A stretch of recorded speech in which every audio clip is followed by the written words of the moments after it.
नमस्कार दोस्तों।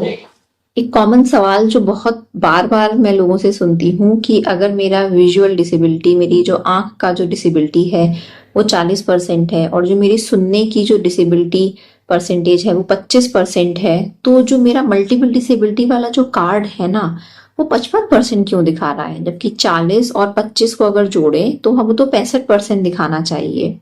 अधिकतर लोगों को ये लगता है कि बस हम जो दो नंबर हैं उनको जोड़ दें तो मल्टीपल डिसेबिलिटी बन जाता है, लेकिन इस केस में जो मैथ्स होती है वो ऐसे काम नहीं करती है। एक अलग फॉर्मूला होता है जिसके बेसिस पर हम लोग मल्टीपल डिसेबिलिटी को कैलकुलेट करते हैं। तो आइए आज के इस वीडियो में मैं doctor Pallavi Mishra multiple disability को कैलकुलेट करने का तरीका क्या होता है, आप खुद अपनी मल्टीपल डिसेबिलिटी कैसे कैलकुलेट करें के बारे में आपको जानकारी दूंगी। पूरी जानकारी के लिए मेरे इस वीडियो को एंड तक जरूर देखिएगा और अगर मेरा वीडियो आपको पसंद आता है तो मेरे चैनल को सब्सक्राइब करिएगा और मेरे इस वीडियो को बाकी लोगों के साथ में शेयर करिएगा। तो चलिए बिना समय गवाए शुरू करते हैं आज का ये वीडियो। ये होता है वो ऑफिशियल फॉर्मूला जिसके बेसिस पर हम मल्टीपल डिसेबिलिटी कैलकुलेट करते हैं। अब इस केस में जो A होता है वो हमारा हायर परसेंटेज होता है और जो B होता है वो हमारा लोअर परसेंटेज होता है। तो अगर हम लोग मल्टीपल डिसेबिलिटी के फॉर्मूले की बात करें तो ये होता है A plus B 100 minus A upon 100। इसमें जो A होता है वो हायर वैल्यू होती है, ज्यादा वाली, और जो B होता है वो कम वैल्यू होती है, लोअर वैल्यू, कम वाली।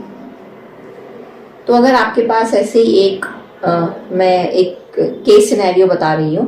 अगर एक मरीज की आंख की डिसेबिलिटी 40% है और अगर उसके कान की जो डिसेबिलिटी है वो 25% है, तो इसमें हम मल्टीपल डिसेबिलिटी कैलकुलेट कैसे करेंगे वो मैं इसमें बताऊंगी।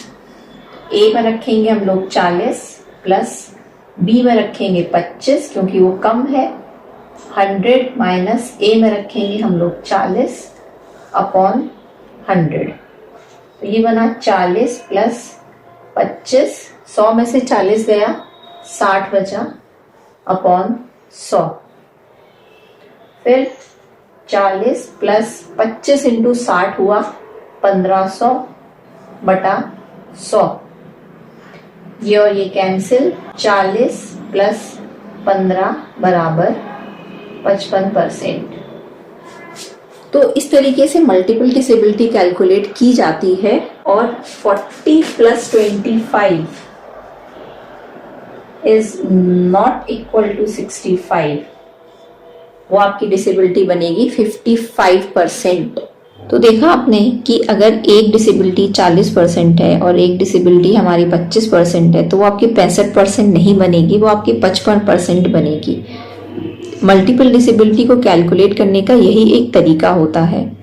अब क्यों ज़रूरी है कि आप अपनी मल्टीपल डिसेबिलिटी को जानें? क्योंकि जब भी आप कोई भी गवर्नमेंट एग्जाम की तैयारी करते हैं, कहीं एडमिशन के लिए जाते हैं, नीट वगैरह के लिए जाते हैं, और अगर बैक ऑफ द माइंड कहीं ना कहीं अगर आपके दिमाग में ये है कि ये दोनों करके तो मेरी इतनी डिसेबिलिटी हो रही है, या अगर मान के चलो 30 है तो 60 हो जाएगी तो मेरी बेंचमार्क डिसेबिलिटी बन जाएगी, बट फिर ऐसा होता नहीं है। और फिर जब एग्जाम में आपको रिजेक्ट कर दिया जाता है या किसी जॉब के लिए आपको डिस्क्वालीफाई कर दिया जाता है तो एक बहुत बड़ा सेटबैक लगता है।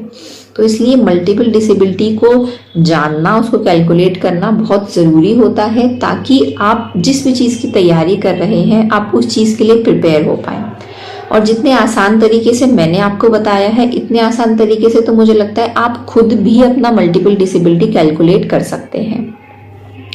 तो ये तो थी एक बहुत छोटी सी जानकारी मल्टीपल डिसेबिलिटी के बारे में। और एक बात बहुत इंपॉर्टेंट है कि मल्टीपल डिसेबिलिटी के लिए जो आपकी इंडिविजुअल डिसेबिलिटी है वो कम से कम 25% होनी चाहिए। अगर आपकी एक ही आंख है और एक ही कान है तो आंख का तो आपका 30% हो जाएगा, बट एक कान का आपका सिर्फ और सिर्फ 16% होगा। तो ऐसे केस में आप मल्टीपल डिसेबिलिटी के हकदार नहीं होते हैं। उसके अलावा RPWD में एक अलग से फॉर्म आता है, उस फॉर्म को मल्टीपल डिसेबिलिटी के लिए भरना ज़रूरी होता है। तो उम्मीद है मेरी ये छोटी सी जानकारी आपको पसंद आई होगी। आँख की बीमारी के संबंध में या डिसेबिलिटी के संबंध में अगर आप कोई भी जानकारी चाहते हैं तो आप मुझे नीचे कमेंट बॉक्स में मैसेज कर सकते हैं। आप मेरी मेल आईडी पर मुझे कांटेक्ट कर सकते हैं या फिर आप मेरा ऑनलाइन कंसल्टेशन भी ले सकते हैं। मिलते हैं अगले वीडियो में, तब तक के लिए अपना ध्यान रखिए, अपनी आंखों का ध्यान रखिए। जय हिंद।